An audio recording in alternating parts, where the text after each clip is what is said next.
Tuhan bersamamu.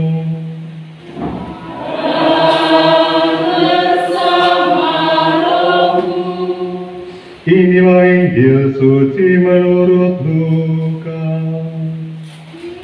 Dimuliakanlah Tuhan. Dalam tahun ke-15 pemerintah Kaisar Tiberius, ketika Pontius Pilatus menjadi gubernur Yudea dan Herodes raja wilayah Galilea, Filipus saudaranya raja wilayah Iturea dan Trakonitis, dan Lisanias raja wilayah Abilene. Pada waktu Hanas dan Kayafas menjadi imam besar, datanglah firman Allah kepada Yohanes, anak Zakaria, di padang gurun. Lalu datanglah Yohanes ke seluruh daerah Yordan dan memberitakan baptisan tobat untuk pengampunan dosa, seperti ada tertulis dalam kitab nubuat Yesaya. Ada suara yang berseru-seru di padang gurun, persiapkanlah jalan untuk Tuhan, luruskanlah jalan baginya. Setiap lembah akan ditimbun, setiap bukit dan gunung akan menjadi rata, yang berliku-liku akan diluruskan, yang berlekuk-lekuk akan diratakan, dan semua orang akan melihat keselamatan yang dari Tuhan. Demikianlah sabda Tuhan. Terpujilah Kristus.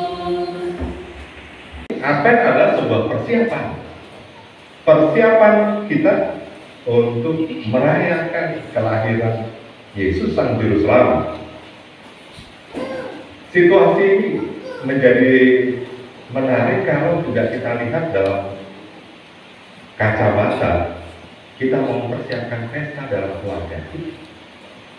Kita mempersiapkan semuanya. Saya yakin apapun, bahkan peringatan kecil pun kita pasti mempersiapkan itu dengan sangat baik. Lalu, bagaimana dengan persiapan kita untuk menyambut Sang Mesias itu? Yesus Kristus, Sang Juru Selamat itu. Karena itu muncul dalam Injil hari ini juga tokoh yang paling sering dimunculkan dalam Advent kedua adalah Yohanes Pembaptis. Dia berseru-seru karena dia memperlihatkan bahwa iman menyambut Yesus itu butuh iman. Iman itu bukan melulu ranah pribadi, bukan melulu soal pribadi saya dengan Tuhan. Rupanya iman itu adalah peristiwa bersama, sehingga harus dilakukan juga dengan bersama. Saat ini kita bersama-sama diingatkan kembali oleh Yohanes, bertobatlah dan berilah dirimu dibaptis, maka Allah akan mengampuni dosamu. Dikatakan ada suara-suara berseru di padang gurun, siapkanlah jalan bagi Tuhan, luruskanlah jalan baginya. Dua hal yang ingin saya tekankan dalam renungan ini. Pertama, apakah kita punya panitia kecil dalam keluarga kita untuk mempersiapkan perayaan Natal? Dengan cara apa?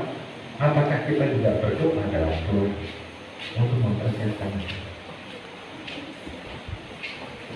Atau ya kebanyakan kalau doa itu baru berdoa kalau orang itu, baru mendoakan orang kalau orang itu sudah mati. Apa nunggu mau mati dulu didoakan? Kan tidak ya? Kita berdoa setiap. Yang kedua, apakah kita menjadi orang-orang yang kalau misalnya lingkungan kita baik, dimunculkan dari apa? Suatu masyarakat yang baik itu ditandai dengan keluarga-keluarga yang baik, individu yang baik, pribadi yang baik itu muncul dari keluarga-keluarga yang baik. Karena itu mari buat tadi kita mempersiapkan kedatangan Tuhan dengan doa bersama dan keluarga. Ingatkan, mari kita yang kedua, mari kita mewartakan kebaikan itu. Seperti Yohanes yang mau mewartakan, kalau memang tidak ada yang tidak beres dalam masyarakat kita, mari kita suarakan agar semuanya beres.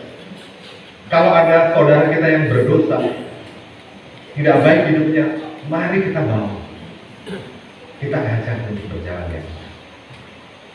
Bukan untuk diomongin dari belakang, dijatuhkan dan sebagainya, sehingga dia semakin menjauh dari Tuhan. Saudara-saudari yang terkasih, mari kita bersama-sama sebagai keluarga Allah, kita ini Allah, mari kita juga bertobat. Jangan-jangan kita tidak bersih. Jangan-jangan kita adalah bagian dari orang-orang yang kerangka memperbujikan, kerangka menjatuhkan sesama yang dibutuhkan saat ini. Baik tobat agar kebahagiaan, sukacita itu ada dan hidup kita menyambut Natal nanti. Tuhan menyertai kita semua.